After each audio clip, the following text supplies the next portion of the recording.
Greetings, the Astro 30 here yet again, and welcome back to AEL. Thank you for joining me. Now, today I wanted to touch back on that kind of failed Foghorn, Bullhorn Megaphone circuit that I built in a previous video using a transistor preamplifier for the electret microphone. The results were, kind of terrible, to say in a polite way. It had the propensity to motorboat and it just sounded terrible. I'm not sure why the extended preamp on the separate breadboard connected to the first worked flawlessly. As soon as I transferred the components to the main breadboard, it all just went to shit.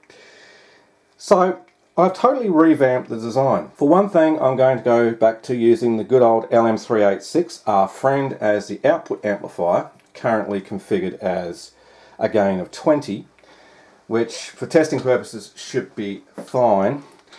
And I'm going to use that mysterious preamp circuit that I tested in another video, which seems to work without this 1K resistor here, and make a megaphone circuit that way.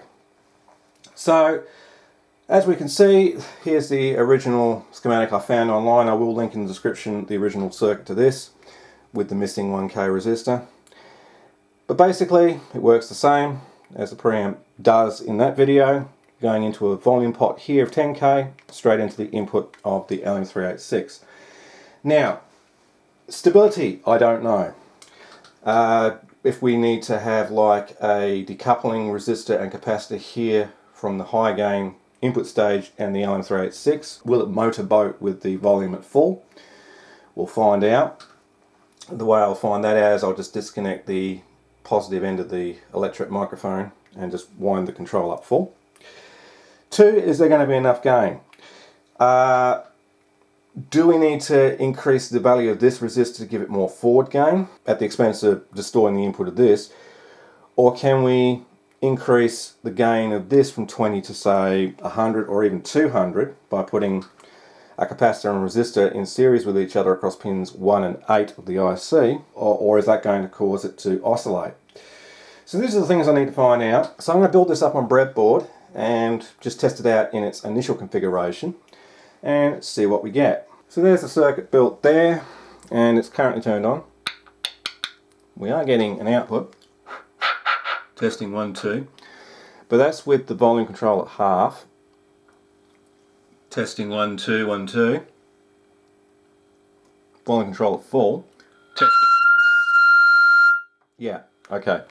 So it feeds back. So let's disconnect the electret microphone from the input so it's no longer connected. I'll wind that control up full.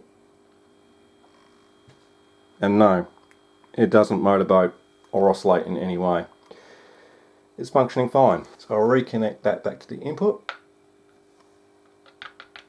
Excellent. Alright, so what I need to do is connect it up to any other speaker other than that and see if we get a better output performance than we did with my original configuration using the utility amplifier. So I've got the US audio speaker hooked up. Yes, it is actually doing something. Testing 1, 2. And it's starting to oscillate a bit now, but yeah, that seems to be functioning. So what I might do is I'll install a 10 microfarad capacitor across pins 1 and 8 to give it a gain of 200. Testing 1, 2. That's quite a lot better actually. Yeah, but then we've got that problem. Although this is a 6 ohm speaker, so that may be the issue. Let me disconnect the microphone. Okay. Yep, there's our issue. Okay, so I'm trying to increase the gain is going to cause an oscillation. So what I might do is I might try and decouple the input stage from the output stage and see if the circuit behaves any better. Okay, so I've got the decoupling circuit in. I've got a 1K coming off of the positive rail going into a 220 microfarad capacitor to ground, and all the positive points to the microphone to the op amp, and to the voltage divider are all now referenced to that point, not the main positive rail. Circuit is turned on. No oscillation. There you go. That fixed that problem. So let me reconnect the microphone. There we go. Testing 1 2 1 2 2 2 2 2 2 2. Well, yeah, it sounds a bit distorted, but it's only because I'm talking really close to the microphone and it's not really designed for that.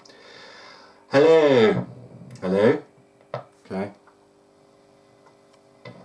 Hello. Yeah. Oh, shit. I think that's plenty of gain, don't you? So I think that's the circuit. That's winner winner chicken dinner.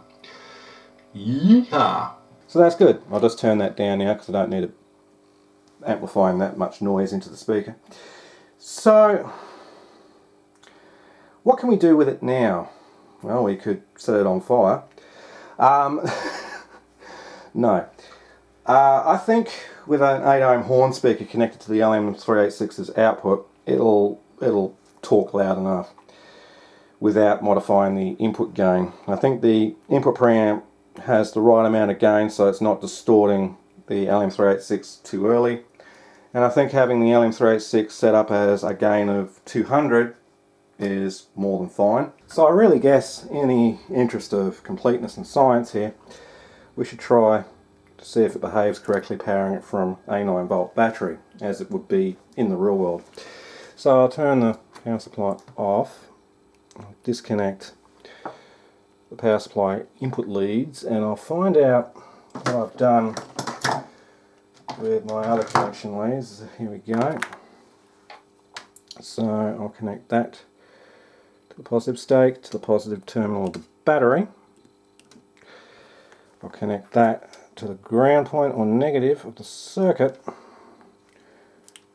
and I will connect it to power. And it's powered up, and that capacitor I just threw sideways I've lost. There it is.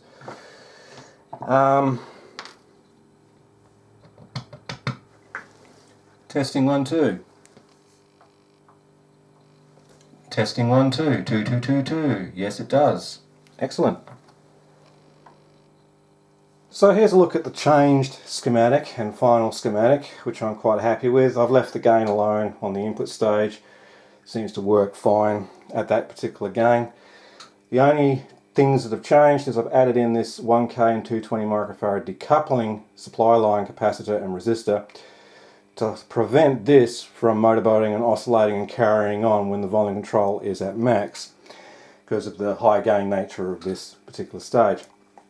The other change is I've included between pins 8 and 1 of the LM386, which is no longer marked as LM386 because I erased it and never wrote it back, but it's an LM386, is this 10 microfarad bypass capacitor, which increases the gain from 20 to 200. And I think that's pretty well good enough. There's nothing wrong with the LM386, but the utility amplifier I used before, it works, yeah. Is it great? No. The LM386, although they can be a pain in the ass to get them to behave properly, seems to be behaving properly at the moment. So that's the IC that I'm going with. What's next with this? Maybe I'll write a PCB.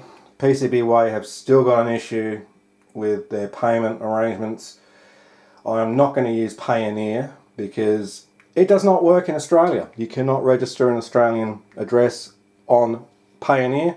It says, sorry, this country, Australia, is not supported. So that's handy. And the bank transfer method that they offer on PCBWay incurs a $30 bank handling fee.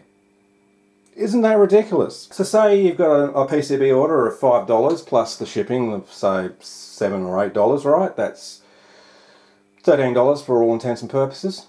You then have to pay a further $30 on top of that for a 100 by 100 PCB. What the, you know? So those two options are not an option for me.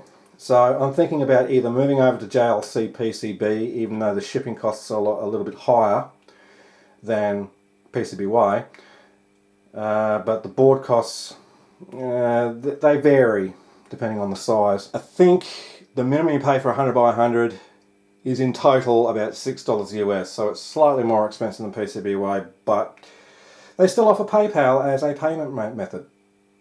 And just to harp on about PCBWay a little bit more, I did actually get in touch with a service assistant agent yesterday to ask about the ETA of them fixing the PayPal issue. All I got from her was, please contact your sales agent on this email address and she'll be happy to help you. I'm like, well, I'm talking to you. And I'm like, why can't you answer my question? And she's like, please email Bella, you, on this email address and she'll be happy to help you with other payment arrangements. Talk about passing the buck. But alright, they do still offer PayPal to customers on request though, but it's not an option in the checkout section. You actually have to ask for a separate payment link in order to use PayPal, which can take up to 2 days to get an answer on. So apart from PCBWay giving me the runaround, they've probably pissed off a lot of regular customers, not just me, because that is just bad business. To offer only Payoneer, which is apparently a new payment scheme which seems a little shady to me, which can take up to 5 days to process, and I think the minimum order you can place is $20 US, so the order has to be $20 US or more before you can use Payoneer, which is ridiculous again. And as I said, the bank transfer has a $30 bank charge fee. So yeah, anyway, I'm hoping they fix it soon, because if not, I'm definitely going to move over to JLC PCB. Kind of annoying. But anyway, that's the rant over for that, and I hope someone enjoyed this video and found it interesting. I certainly did. I think my Foghorn-Bullhorn circuit now in its present configuration works a lot better than the original one did, so that'll be the one I'm going with. I'm the Astro 30, and if you enjoyed this video, please remember to go down below, like, comment and subscribe if you haven't done so already. And as always, this is the Astro 30 saying see ya, thanks for watching, have a great day.